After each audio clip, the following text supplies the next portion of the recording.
Salutations, comic book conversationalists. This is Comic Book Hangover. My name is Scott, and we're just going to jump straight into a really small stack of books. But first, I got to show my poster for this week. It's from the original Halloween, a classic, one of my favorite all-time movies. I love this poster. It's not an original. It's a replica. Of course, it's a replica, but it's one that I've always wanted in my poster collection, but I've never really gotten around to it. And yeah, I do actually. Now that I'm thinking about it, I do have a collection of posters. I mean, you guys have seen over the past almost a year or so that I have some posters of comic books. I got a bunch of them still in storage. Once I get all my stuff out of storage, I'll be able to show more of the posters and whatnot that I have. Because I'm old school. I like having posters up on my wall, and I like to be able to switch them around. I just like posters. So Halloween, great movie, one of my all-time favorites. I just picked up the 3-disc 4K release for it. It has 4K and then 2 Blu-ray discs. I tried watching the 4K for it, and I gotta be honest, I don't know if I can do a 4K for that one. It's not that it looks bad. Okay, it's not that it looks bad, it's not that it looks horrible, it looks fantastic. The thing is it looks too clean for me, my own personal taste. I like to have, especially in some of these older horror films, I like to have a little bit of a grain in the picture. It's one of the reasons why I probably will never buy the Texas Chainsaw Massacre from '74 on 4K, because every time they put it out and they remaster it, they take more and more of the grain out, and I like the grain. The grain is as much a part of much of a character in the movie as any of the other characters are. And I feel like, especially with movies like Halloween and the Texas Chainsaw Massacre, if you take that grain out, it takes away some of the uniqueness. It takes away some of the tone of the film. And it makes it just like everything else. It doesn't really take away from the importance of the movies. It's just a personal thing. I like having the grain, but the Blu-ray copies of it look okay. I mean, they're not bad. They're not bad at all. Actually, they're fantastic. But there's 2 different versions of it. They have a color corrected version and another one, and it's gonna be fun. So I'm gonna watch all 3 of them and see which one I like, and that'll be the one that I do. But that aside, we're not talking about movies this time, but we're gonna talk about comic books. So first, I want to do is share one that I picked up. As I've said recently, we did get a store called Ollie's in our town recently, and I like to go there every once in a while because I discovered they had trades. I was able to get that Doctor Strange Omnibus for dirt cheap. So I figured I wanted to go in and see if they had anything else. They had this little Cobra Commander figure here. Hold on. They had this Cobra Commander figure here, so I wanted to pick that up. But then I looked at their books. They had this. This is a story that I remember, never read it, because I'm not much of a DC reader. I've always been more of a Marvel guy. But this is the Justice League of America, The Nail, Complete Deluxe Edition. Hardcover. This one has a cover price of $39.99. I paid $9 for this at Ollie's, and figured, what the hell, why not?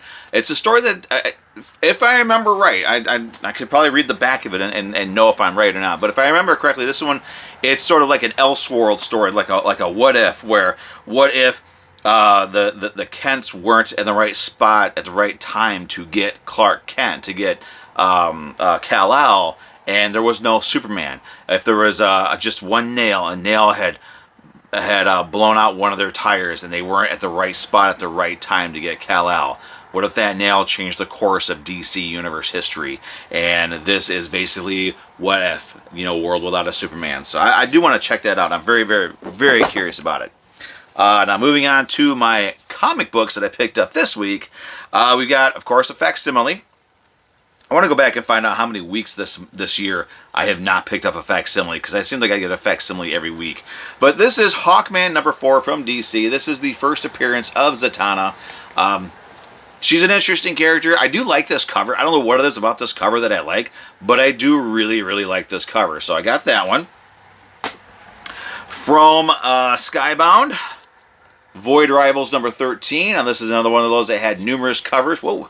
Had numerous covers. This was the cover that I liked the most. I think the purple just goes really well with the Pythona characters. A really nice image, really nice imagery rather, on this cover. Now, granted, the whole Cobra Law thing that they introduced in the latter part of G.I. Joe back in the 1980s, I didn't care for. That was pretty much when I fully clocked, checked out of the whole G.I. Joe thing. I mean, I was always kind of a passing fan of it anyway. I was always more Transformers than G.I. Joe. But once they did Cobra-La, I was like, this takes away way far away from what the basic premise and concept of G.I. Joe is. But the characters look really cool. They got really great design. It's a really neat story. I didn't like the way they tied Cobra Commander into it, but that is a really sweet image. I love that cover, and it's really I'm really curious to see how Cobra-La and the denizens of Cobra-La fit into the larger Energon universe. The last regular comic book that I picked up this week is Spirits of Vengeance #2. I got the Vengeance variant cover. I love the character Vengeance. I love Ghost Rider. This book here, it's kind of weird. It's like it seems like once again they're trying to rewrite the Ghost Rider mythos. They keep trying to rewrite the mythos of Ghost Rider, and they keep trying to add more to it, make it more in depth. When the fact of the matter is, the character, the mythos work better when there's not a whole lot known, when there's more mystery than knowledge about it. And that's when I really liked it. I miss it when we just had, outside of an outlier like Vengeance, who was sort of like Noble Kale's Venom, the Ghost Rider from the 90s, the Danny Ketch one. He was like his version of Venom. But I preferred it when we just had Johnny Blaze and Danny Ketch. All these other Ghost Riders they just muddy the water. They're not necessary. They're not interesting. The character designs really aren't that good. They're just there to fill in spaces that we don't need filled anyway. Again, just my opinion. I don't really care for all the Ghost Riders. I just want 2, and then I want Vengeance, and I'm happy. That's what I want. But they're rewriting Vengeance. They're rewriting the history of the Spirits of Vengeance again in this series. I'm mainly buying it because most of my Ghost Rider books are in storage, so I don't have access to them right now. And I am really fiending for some Ghost Rider comics, so I'm willing to take something like this. And the covers are great. The cover for first issue that I showed you before, those were great covers, and this is a great cover. And as long as they have a great cover, I'll be okay with having these in my collection. So, Spirits of Vengeance #2. The last thing that I picked up this week is also the final volume of The Vault of Horror, Volume 5, collecting issues 36 through 40, which means that I think this is going to be the third of the EC archives that are now completed. I think Weird Science and Weird Fantasy, Shock Suspense Stories, some of the other ones have already finished. But for me, it's like the main 3, The Vault of Horror, Tales from the Crypt, and Haunt of Fear. Vault of Horrors, first one wrapped up. We're going to have, in January, is the 5th and final volume of Tales from the Crypt, and we're going to be wrapping up the Haunt of Fear pretty soon. So once that happens, and then I go back and pick up the ones that I missed, I think I'm only missing 2 out of all of them, I'm going to start reading these, and I know there's a possibility that I might just, do like little reviews of these older stories. I mean, these stories are well over 50 years old, but they're great. But Vault of Horror #5, we've got, here is the cover for the final issue. Let's see here, where is it? It's a great vampire cover. One that I've always really, really liked. There you go. Final issue. Final issue of the Vault of Horror. So that wraps this up. So there's no more Vault of Horrors coming out. But that's it. Those are all the books that I picked up this week. Now, I know they're doing a trick or read thing at comic shops on Saturday. Not going to be doing that because it seems like it's just the same books over and over again. Like Marvel always has Spidey and His Amazing Friends, and it's always the same issue. It seems like the same issue of Lady Mechanica, or whatever her name is the same one that comes out. So there's no variety on those. So I don't get into those.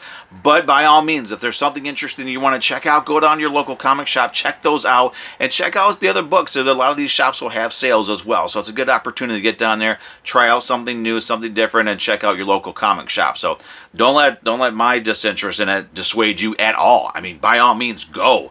Absolutely go. But that said, we're going to wrap this up. It's time to start reading books. I got books to put away. You can see I got stacks and stacks of books here that I got to start putting away. I got to start cataloging them, taking pictures of them, putting them on my Facebook page, and all that fun stuff. So I hope everybody had a great new comic book day, has a great weekend, and I will see everybody next week, hopefully with another stack of books to talk about. Have a good one.